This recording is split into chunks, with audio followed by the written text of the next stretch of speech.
Émilie Ancio, vous êtes notamment éditrice. Rappelez-nous un peu le nom de votre maison d'édition. Alors c'est Livresse Édition. Livresse Édition, on s'est déjà rencontrés à plusieurs reprises. Alors votre style, votre ligne de conduite.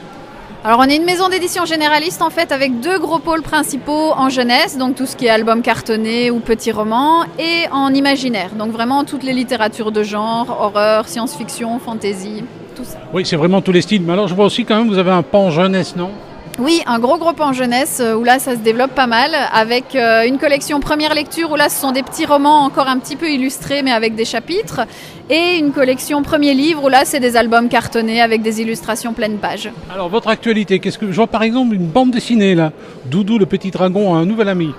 Oui, alors Doudou le petit dragon a un nouvel ami, ça c'est ma précédente sortie jeunesse que j'ai réalisée avec l'illustrateur, donc c'est Chris Weyer et l'équipe de voix française de Dragon Ball.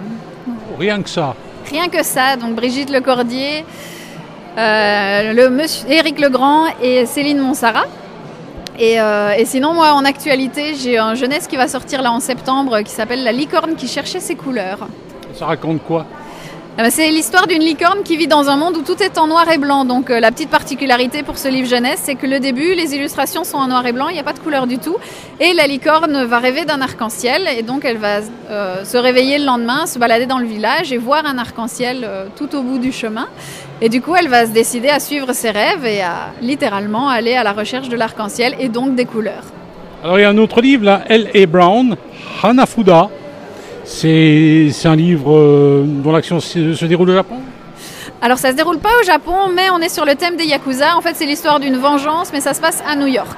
Donc là, L.A. Brown, qui est une autrice de Bruxelles, une autrice belge, et qui voilà, aime beaucoup l'univers du Japon, et qui a écrit ce livre, qui est dans notre collection contemporaine, qui est sorti l'année passée. Eh bien voilà, je vous invite à découvrir le site Livresse. Attention, c'est Livr''S. Merci.